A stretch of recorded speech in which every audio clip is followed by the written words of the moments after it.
Hello everyone, welcome to my channel. ఈ వీడియోలో మనం మోస్ట్ ఎకనామికల్ ట్రెపెజాయిడల్ సెక్షన్ మీద ప్రాబ్లమ్స్ అనేవి చూద్దాం.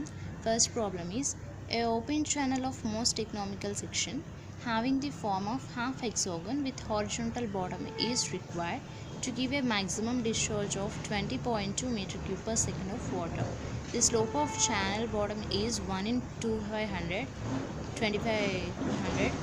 Take C is equal to 60. Determine dimensions of cross section. అంటే ఈ ప్రాబ్లంలో ఏం చెప్తున్నాడండి? Okay, before going to problem, first of all we have to follow 3 steps. Okay, now first step is we have to draw a diagram. Second step is we have to write down the given data. Third step is we have to write down what we have to find out in the problem. Okay, so see the first step. What is this channel? Most economical trapezoidal channel. Okay, so first నేను ట్రెపెజాయిడల్ అనేది గీసుకుంటున్నాను. మీకు ఇక్కడ ఒక doubt అనేది రావచ్చు, ఇది ట్రెపెజాయిడల్ channel అని మనకి ప్రాబ్లంలో మెన్షన్ చేయలేదు కదా, మీరు ఎలా ట్రెపెజాయిడల్ ఛానల్ అంటున్నారని. ఇక్కడ చూడండి, most economical section having the form of half hexagon అన్నాడు. హెక్సాగన్ అంటే ఎలా ఉంటుంది మనకి?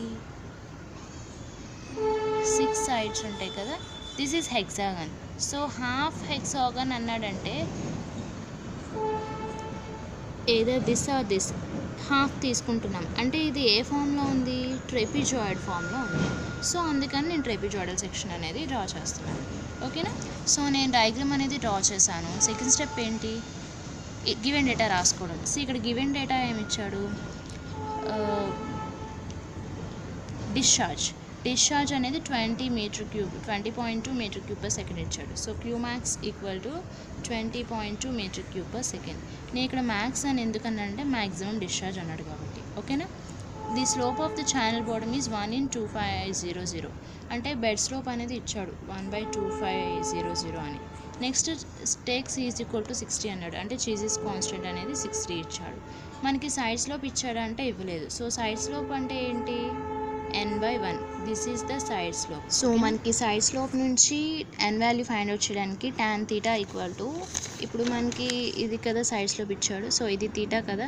సో tan θ తీసుకుంటే మనకి ఏంటి? tan θ అంటే ఆపోజిట్ బై అడ్జసెంట్ కదా, సో 1/n. సో tan θ అంటే మనకి 60 degrees ఇక్కడ. ఎందుకు అంటే ఇక్కడ హాఫ్ హెక్సాగన్ ఉన్నాడు. హెక్సాగన్లో మరి బయట యాంగిల్ ఎంత ఉంటుంది? 60 కదా. So tan 60 is equal to 1/n. So దీని నుంచి n కావాలంటే n is equal to 1/tan 60 which is equal to 1/√3. ఓకేనా?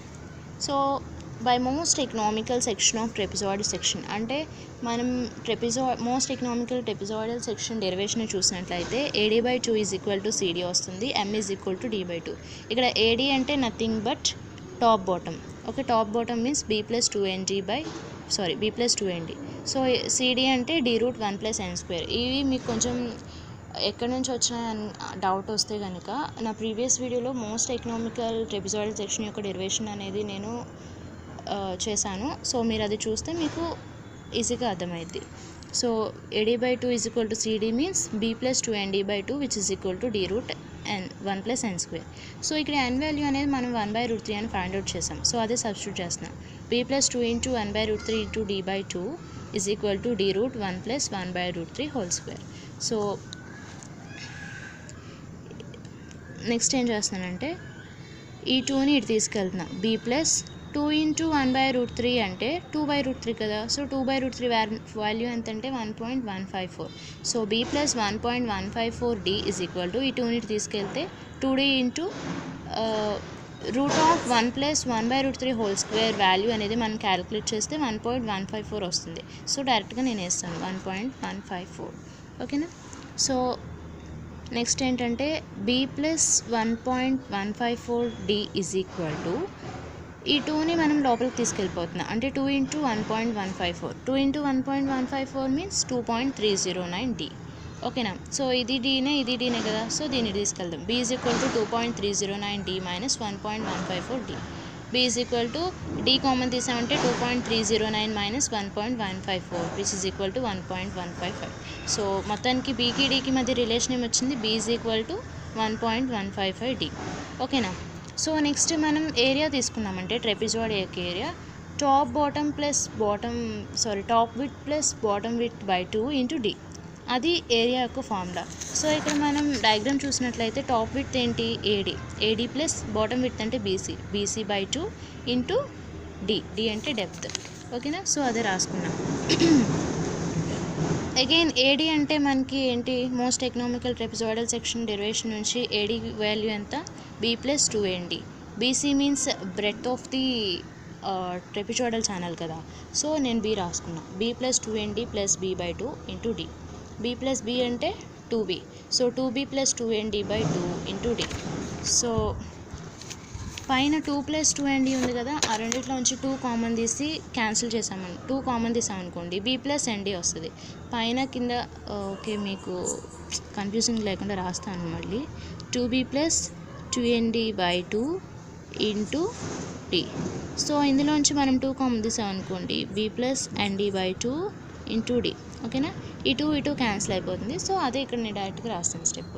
ఏ is equal to B plus ND into D. ఓకేనా, ఇక్కడ బి అంటే ఏంటి, in terms of D 1.155D వచ్చింది, so అది నేను రాసుకున్నా. ప్లస్ ఎన్ అంటే 1/√3 ఇక్కడ వచ్చింది కదా, సో 1/√3 ఇంటూ డి అంటే డి అలాగే ఉంచేస్తున్నాం. సో టోటల్గా మనకి ఈ మొత్తం డి టర్మ్స్లో ఉంది కాబట్టి ఈ రెండింటిని యాడ్ చేసినట్లయితే మనకి ఎంత వస్తుంది అంటే 1.732 వస్తుంది. ఓకే, 1.732D ఇంటూ డి అంటే 1.732D స్క్వేర్. ఫైనల్గా మనకి ఏరియా ఎంత వచ్చింది, 1.732D స్క్వేర్. ఓకేనా, next we know that Q is equal to AC√mi. ఓకేనా, క్యూ ఫార్ములా అంటే AC√mi అని మనకు తెలుసు. సో క్యూ వాల్యూ మనకి ప్రాబ్లంలో ఇచ్చేసాడు, డిశ్చార్జ్ ఎంత 20.2 ఈజ్ ఈక్వల్ టు, ఇక్కడ ఏ అంటే ఏరియా ఎంత వచ్చింది 1.732D స్క్వేర్ ఇంటూ సి అంటే 60 వాడు ఇచ్చేసాడు, ఎం అంటే D/2. ఓకేనా, సో నెక్స్ట్ వచ్చేసి ఐ అంటే వాడు ఇచ్చేసాడు. ఓకే రైట్, సో అన్నీ సబ్స్టిట్యూట్ చేశాను. 20.2 ఈజ్ ఈక్వల్ టు ఈ రెండింటిని మల్టిప్లై చేస్తే 103.94D స్క్వేర్ వస్తుంది. ఈ మొత్తాన్ని సాల్వ్ చేస్తే మనకి 0.04D⁻1/2 వస్తుంది. D⁻1/2 అంటే ఈ డీని రూట్లో బయటికి తీసుకొచ్చేసా, రూట్ డి అంటే D⁻1/2 అని రాసుకోవచ్చు కదా, సో అలాగా మిగతా దాన్ని రూట్లో పెట్టి క్యాలిక్యులేట్ చేస్తే 0.04 వస్తుంది. సో ఈ రెండింటిని మల్టిప్లై చేసామనుకోండి 1.469D⁻5/2 వస్తుంది. మనకి ఇక్కడ కావాల్సింది డి కదా, సో వాడు ఏం ఫైండ్ అవుట్ చేయమన్నాడు అసలు ప్రాబ్లంలో, ఒకసారి మన ప్రాబ్లం చూస్తే మనకి అర్థమవుతుంది. అసలు మనం వాడు ఏం ఫైండ్ అవుట్ చేయమన్నాడు, determine dimensions of the cross section. So dimensions find out చేయమన్నాడు కదా, సో మనకి డి వస్తే ఆటోమేటిక్గా డీకి బీకి రిలేషన్ ఉంది కాబట్టి బి వస్తుంది. సో ఇక్కడ D⁻5/2 ఈజ్ ఈక్వల్ టు దీన్ని తీసుకొస్తే 20.2/1.469. ఓకేనా, D⁻5/2 is equal to 13.74. Next ఈ 5/2 తీసుకొస్తే ఏమైంది 2/5. So D is equal to 13.74 power 2/5. So finally D value ఎంత వచ్చింది 2.852 మీటర్స్. నెక్స్ట్ బి వాల్యూ కావాలంటే మనకి ఇక్కడ డీకి బీకి రిలేషన్ ఉంది కదా, ఎక్కడంటే C, B is equal to 1.155D. So ఇందులో కనుక మనం సబ్స్టిట్యూట్ చేసినట్లయితే బి వాల్యూ వస్తుంది. సో మనం డైమెన్షన్స్ని ఫైండ్ అవుట్ చేసేస్తాం కదా, సో అది అనమాట ఈ ప్రాబ్లం. నెక్స్ట్ ఇంకో ప్రాబ్లం చూద్దాం. A trapezoidal channel has side slope of 1 horizontal to 2 vertical and the slope of bed is 1 in 1500. The area of the section is 40 meters square. Find the dimensions of the section. If it is most economical, determine the discharge of the most economical section if C is equal to 50. Whatever the problem is, first we have to find out 3 steps. నేను స్టార్టింగ్లో చెప్పా కదా ఒక 3 స్టెప్స్ని మనం follow అవ్వాలని. ఆ స్టెప్స్ని మనం follow అయితే కనుక ప్రాబ్లం అనేది చాలా ఈజీగా చేయొచ్చు. అండ్ ఒకవేళ మీకు ఆన్సర్ కరెక్ట్గా రాలేదనుకోండి, ఆ 3 స్టెప్స్ ఫాలో అయితే మనకి ఎగ్జామ్స్లో ప్రాబ్లంకి ఒకవేళ 7 మార్క్స్ అయితే 4 మార్క్స్, ఒకవేళ 15 మార్క్స్ ప్రాబ్లం అయితే 7 మార్క్స్ అనేది, అంటే హాఫ్ మార్క్స్ అనేది ఖచ్చితంగా ఇస్తాడు మనం ఆ 3 స్టెప్స్ కనుక ఫాలో అయితే. ఓకేనా, ఫస్ట్ స్టెప్ ఏంటి, డయాగ్రామ్ డ్రా చేసుకోవడం. సో ఇక్కడ ఇచ్చేసాడు ట్రెపెజాయిడల్ ఛానల్ అని, సో నేను ట్రెపెజాయిడల్ ఛానల్ అనేది డ్రా చేశాను, ఇది బ్రెడ్త్ ఈ డెప్త్. సెకండ్ స్టెప్ ఏంటి, గివెన్ డేటా రాసుకోవడం. ఇక్కడ గివెన్ డేటా ఏమి ఇచ్చాడు, side slope of 1 horizontal to 2 vertical అన్నాడు. సైడ్ స్లోప్ అంటే ఏంటి, n ఈజ్ ఈక్వల్ టు 1/2. ఓకేనా, next slope of bed is 1 in 1500 అన్నాడు, అంటే bed slope I is equal to 1/1500 అని ఇచ్చాడు. The area of cross section is 40 metre square అన్నాడు. అంటే A is equal to 40 metre square అని ఇచ్చాడు. Find the dimensions of the section if it is most economical. అంటే ఆ section అనేది most economical section అని వాడే ఇచ్చేసాడు. ఏం ఫైండ్ అవుట్ చేయమన్నాడు? డైమెన్షన్స్ అంటే ది మోస్ట్ ఎకనామికల్ సెక్షన్, అప్పుడు ఆ సెక్షన్ యొక్క డైమెన్షన్స్ అనేది మీరు ఫైండ్ అవుట్ చేయండి అన్నాడు. అంటే nothing but B and D అనమాట. ఓకేనా. Next determine the discharge of the most economical section. అంటే డిశ్చార్జ్ కూడా ఫైండ్ అవుట్ చేయమన్నాడు. If C is equal to 50. Okay, Chezy's constant 50 ఇచ్చాడు. గివెన్ డేటా రాసుకున్నా కదా. థర్డ్ స్టెప్ ఏంటి? మనల్ని ఏం ఫైండ్ అవుట్ చేయమన్నాడు రాసుకోవాలి. ఇక్కడ క్లియర్గా ఇచ్చేసాడు కదా. Find the dimensions of the section అన్నాడు అండ్ డిశ్చార్జ్ ఫైండ్ అవుట్ చేయమన్నాడు. So B comma D is equal to question mark, Q max equal to question mark. ఓకేనా. సో మనకి తెలుసు ఏమని, we know that AD by 2 equal to CD. వాడే most economical rectangular section అన్నాడు కాబట్టి దాని నుంచి AD by 2 equal to CD అని మనకు తెలుసు. సో ఏడీ అంటే ఏంటి? బీ ప్లస్ 2 అండి. సిడి అంటే D root 1 plus N square. ఓకేనా. హియర్ ఎన్ వాల్యూ మనకి 1/2 ఇచ్చాడు కాబట్టి సేమ్ సబ్స్టిట్యూట్ చేస్తున్నాను. 2 plus 2 into 1/2 D by 2 is equal to D root 1 plus 1/2 whole square. ఇక్కడ 2 అనేది క్యాన్సిల్ అవుతుంది. So B plus D by 2 equal to D root 1 plus N means 1/2 కదా. So 1/2 అంటే 0.5 కదా. సో అదే రాసుకున్నాను. B plus D by 2 equal to ఈ రూట్లో ఉన్న సాల్వ్ చేస్తే 1.11 వస్తుంది. So 1.11 D. So B plus D equal to ఈ 2ని తీసుకెళ్దాం. 2.22 into b is equal to 2.22 d minus d. So d common తీస్తే 2.22 minus 1 which is equal to 1.22. So bకి dకి మధ్య రిలేషన్ వచ్చేసింది. నెక్స్ట్ మనం ఏరియా రాసుకుందాం. Area a is equal to top width plus bottom width by 2 into height. So అదే రాశాను. AD plus BC by 2 into height.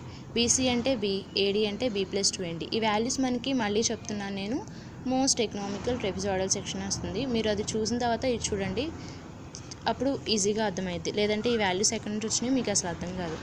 So B plus 2nd plus B plus B కదా. So 2b plus 2nd by 2 into D. So ఇందులోంచి 2 common తీసి పైన కింద cancel చేస్తే 40 means area 40 ఇచ్చేసాడు. So 40 is equal to B plus nd into D.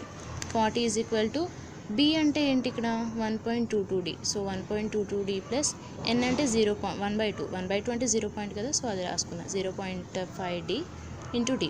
So 1.2d plus 0.5d అంటే 1.72d into D అంటే d square. So 40 is equal to 1.72d square. So d square is equal to ఏమైంది 40/1.72. So d square equal to 23.25. d is equal to root 23.25. So మనం దీనికి root కనుక find out చేసినట్లయితే finally మనకి d is equal to 4.82 metres అనేది వస్తుంది. ఓకేనా. So d value వచ్చేసింది కదా. మనకి bకి dకి రిలేషన్ ఉంది. b is equal to 1.22d అని. సో దీని నుంచి b ఫైండ్ అవుట్ చేయాలంటే 1.22 into 4.82. So b is equal to 5.88 metres. Next hydraulic mean depth find out చేయాలి. హైడ్రాలిక్ మీన్ డెప్త్ ఫార్ములా ఏంటి? మోస్ట్ ఎకనామికల్ సెక్షన్ నుంచి d by 2. So which is equal to d అంటే 4.82 by 2 is equal to 2.41 metres. అన్ని values వచ్చేసినాయి కదా. So discharge ఫార్ములాలో substitute చేసి solve చేస్తే ఫైనల్లీ మనకి maximum discharge 80.16 metre cube per second వచ్చింది. వాడు ఏం ఫైండ్ అవుట్ చేయమన్నాడు? BD and Q max. B find out చేసాం, డి ఫైండ్ అవుట్ చేసాం, క్యూ మ్యాక్స్ ఫైండ్ అవుట్ చేసాం. ఓకేనా. మనకి ఆ 3 స్టెప్స్ అనేవి చాలా మెయిన్ రోల్ అనేది ఉంటుంది ప్రాబ్లంలో. అవి ఫాలో అయితే మీరు ఆటోమేటిక్గా ఈజీగా ప్రాబ్లం అనేది సాల్వ్ చేయొచ్చు. This is all about video. Please subscribe my channel. Thanks for watching.